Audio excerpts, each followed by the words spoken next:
Oh, hi. So, welcome to Software Accounting, Lesson 1 on Accounting Errors. Contact details for one-on-one online lessons or accounting groups are on the screen. I've posted them on the screen. So, today we are discussing accounting errors. We will label this lesson Accounting Errors 1. Basically, we have 7 errors to master at the beginner stage. So, if you look at the screen right now, Errors Simplified Accounting for Beginners. So the 7 errors are summarized below: error of omission, commission, transposition, compensating, duplication or double entry errors, principal errors, entry reversal errors. So if you add them up, that's 7. Easy. So basically that's what you have to master at a beginner stage, and that's what you'll be really dealing with, especially for SIMSEC and other junior papers. So let's get straight into this story. So what is an error of omission? To get the definition right, let's cut the word. So omission, to omit is to leave out something. That is to leave out completely and unintentionally. So basically we're saying an error of omission has to be unintentional.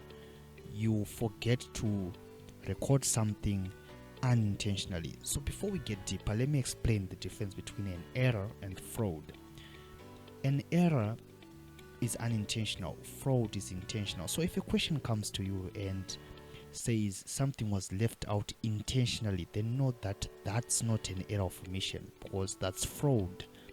That somebody maybe wanted to correct something which they did before, or something which they stole. So that's not an error of omission. An error of omission has to be unintentional. Maybe that somebody had forgotten to enter the transaction into the books of accounts. So this is simply a failure to record an item. It's not intentional, it's just overlooked. An error of omission has to be a failure to record in the books of prime entry. So the books of original entry, the books of prime entry, I hope you remember them. The error has to be something which was forgotten to be entered into the books of prime entry. So in accounting, if something is not in the books of prime entry, that thing does not exist.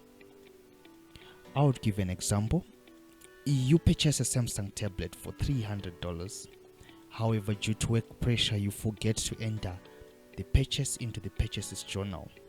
So basically this Samsung tablet transaction does not exist. Why? We are saying you bought it, you didn't record it in the first place. So it's not going to appear anywhere in the company, because basically you never recorded it. People who see you with that tablet don't even know it's for the company, though you bought it on behalf of the company using the company's funds. So that gadget won't be existing in the books of accounts. So that's an error of omission. First, what you have to note is it has to be in the books of prime entry that you omit it. So if it exists in the books of prime entry, if the error from if something was omitted after recording it in the books of prime entry, then that's not an error of omission. An error of omission has to be something that wasn't recorded in the books of prime entry. That's what we call by omitting it. And to make sure you know this, that it's something which is unintentionally done. You leave out completely and unintentionally. Alright, so then what is an error of commission? An error of commission, this is mishandling an item by putting it in the wrong place. I'll tell you of the trick I used to use there, but this one used to confuse me a lot during my days as a junior. So an error of commission, the amount you enter is correct, and you even put it in the right general account, but you then use the wrong sub account. Let's repeat this statement. This statement used to confuse me very much, so you should also take it with care. The amount you enter is correct, and you even put it in the right general account. Right? The amount is correct, You put it in the right general account, but you then use the wrong sub account. So what used to confuse me there is general account and sub account. Now let me help you distinguish these two. What is a general account? You remember those first lessons we did, DEDICAIO, that acronym? Remember, we have assets, drawings, expenses, income, liability, and equity. That's DEDICAIO. So these are general accounts: assets, drawings, expenses, income, liability, equity. So I'll pick an example. In liabilities, we have payables as an example of a general account. So payables, inside payables, so payables is a general account, but inside payables we also have other accounts. These are what we then call sub accounts. So inside payables, payables being the general account, we have sub accounts. The sub accounts being the names of the suppliers the company receives goods from. I hope you got it right there. The beauty of videos is that you can pause, repeat, and play again. So I would give an example now that supplier account. Let's say we talking about the payables. Let's major onto the payables then to make our example simpler and more understandable. We'll major only on payables for example purposes and for understanding purposes. So payables, we're saying in payables we have sub accounts. So the sub accounts, let's say for example we have John, Wesley, and Tetley. So the amount you enter is correct, right? And you even put it in the right general account. So let's say we have $500. We paid $500 to Wesley, right? So if you pay $500 to Wesley and we incorrectly debit Tetley's account, this is what we then call an error of commission. We have chosen the right general account but the wrong sub account.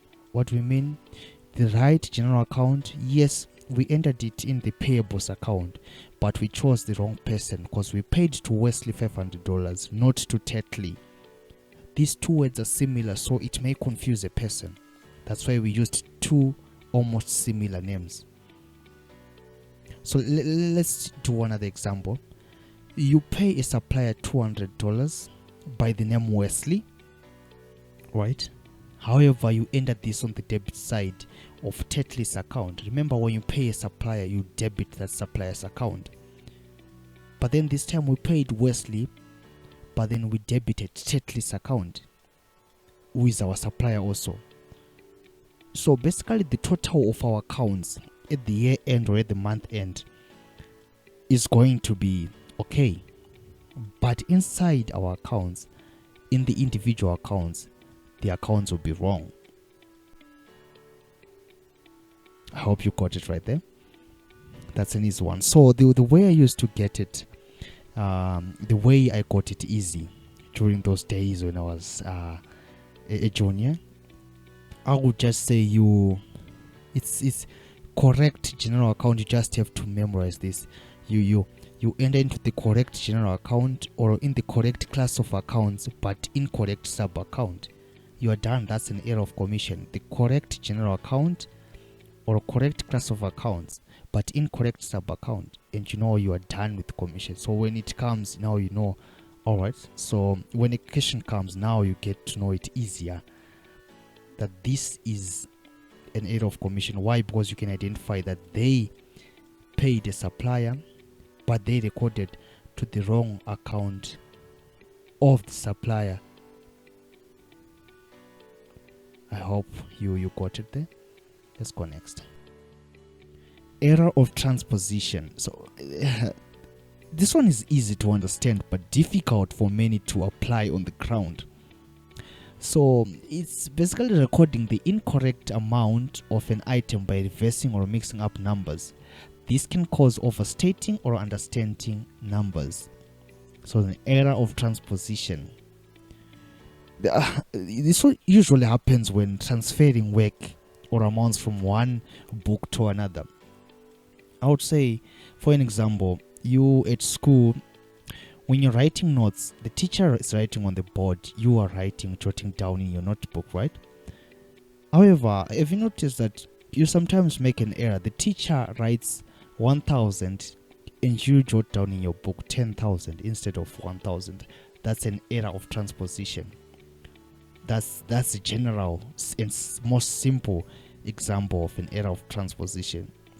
So looking at the screen, instead of entering an expense of 946, you erroneously enter it as 496, a difference of $450.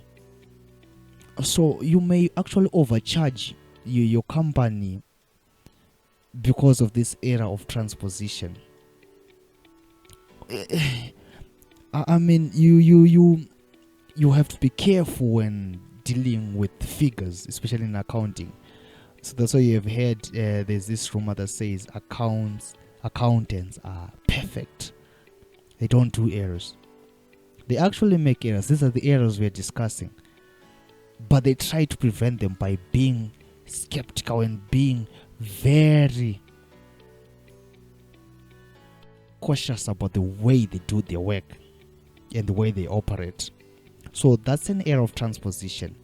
An error of transposition, we said, instead of entering an expense of 946, you erroneously enter it as 496. So there's a mix-up of numbers. So it usually happens when transferring work between two books, right? So it may be you're transferring figures from the books of prime entry to the books of secondary entry, or you're transferring digits from a receipt into a book of prime entry, from the source document into the book of prime entry. That's where the error usually happens. But all you have to note is it's a mix-up of numbers. I hope you got it there. Our other error is simple one, compensating error. So this to compensate is to cover up. So when you give somebody something saying this is going to compensate that something which happened that other time. So maybe you broke somebody's laptop at school, then you give him money to compensate for that laptop.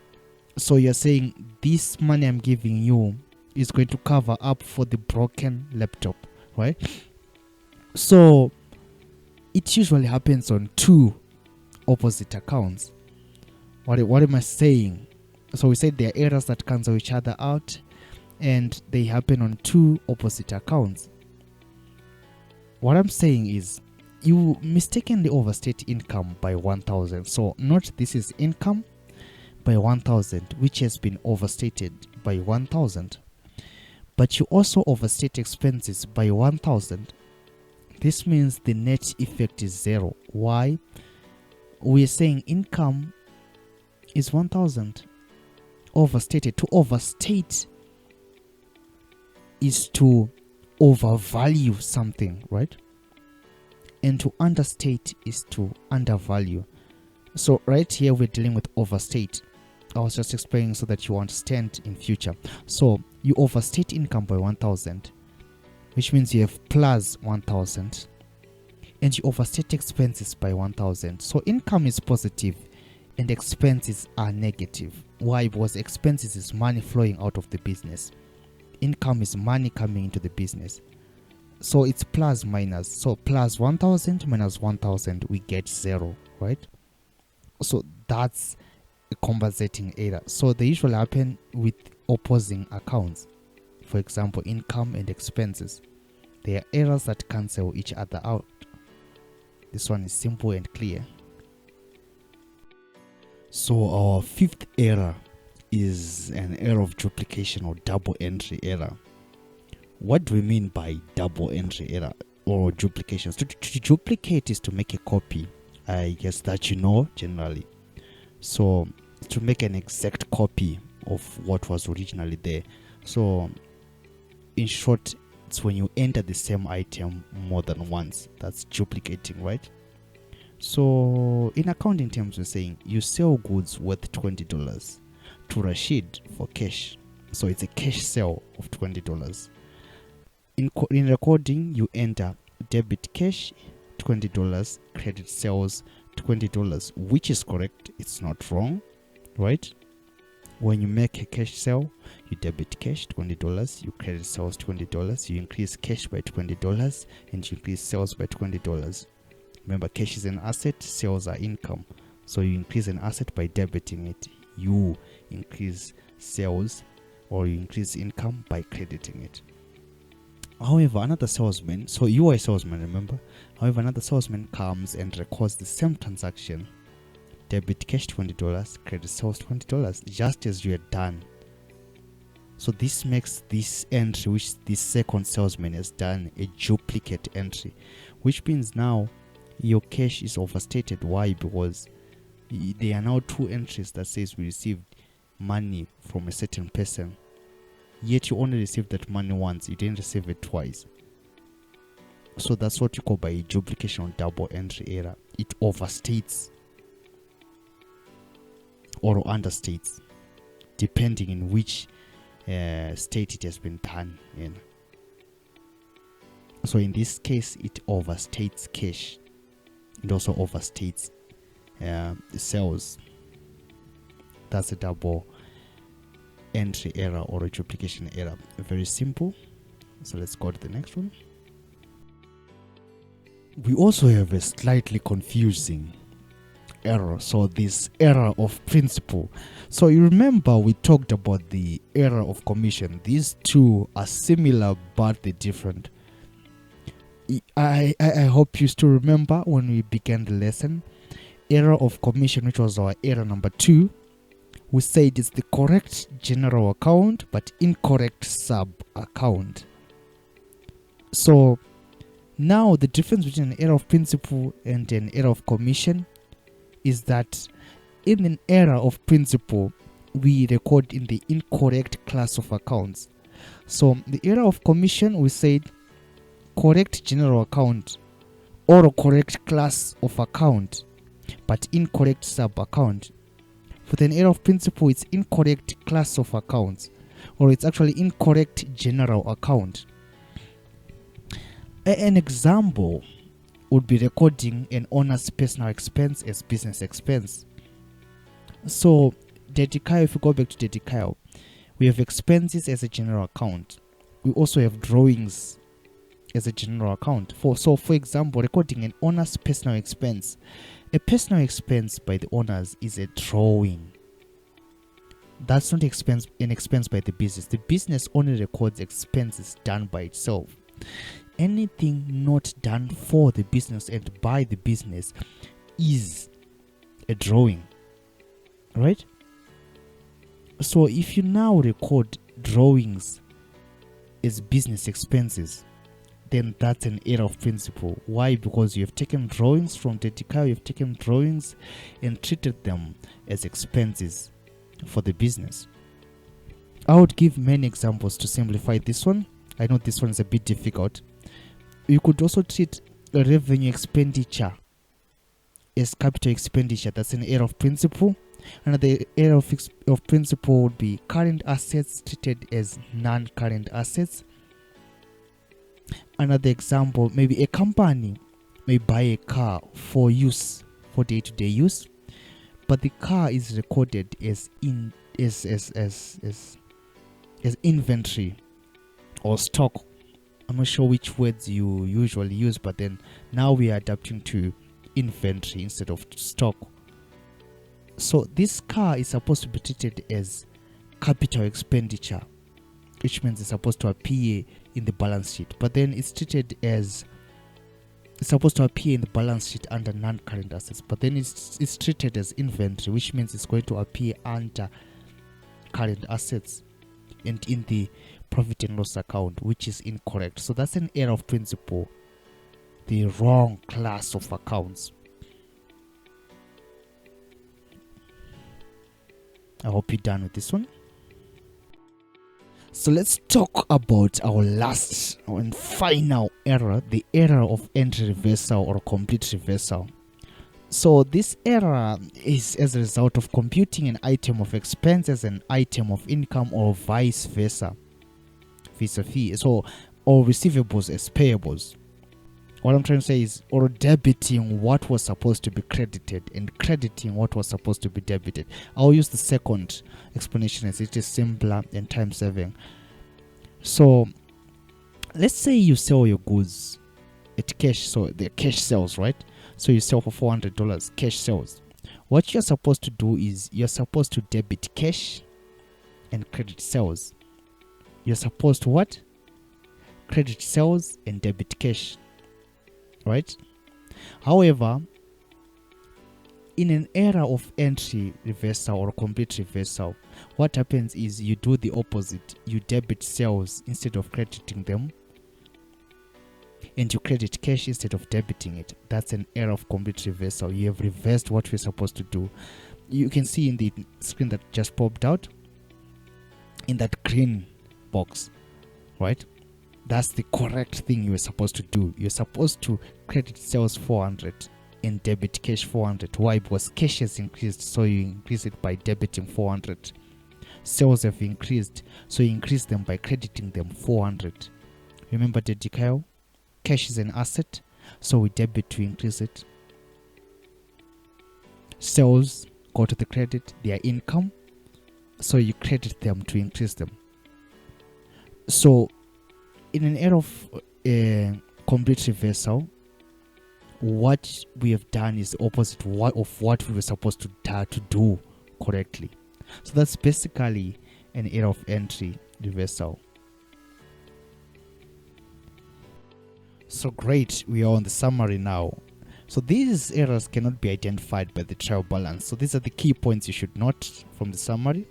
Error of commission and error of principle are confusing if not practiced over time. You have to know by head. Examiners like examining the two. Why? Because they're confusing. They know PPUs always fail these. So you have to know these by head, understand them, repeat the video over and over again, understand them and grasp them. So these are the 7 most common and main errors for junior level accounting. You have to know these 7 most common errors. They are very highly examinable. So you're free to contact izyacca@gmail.com, izyacca@gmail.com, or contact our WhatsApp number +263 71457 2697 071 457 2697. That's our WhatsApp number. So we do extra lessons and accounting lessons online. Feel free to contact us. I hope you've grasped a lot, and all the best in your endeavors. Good luck.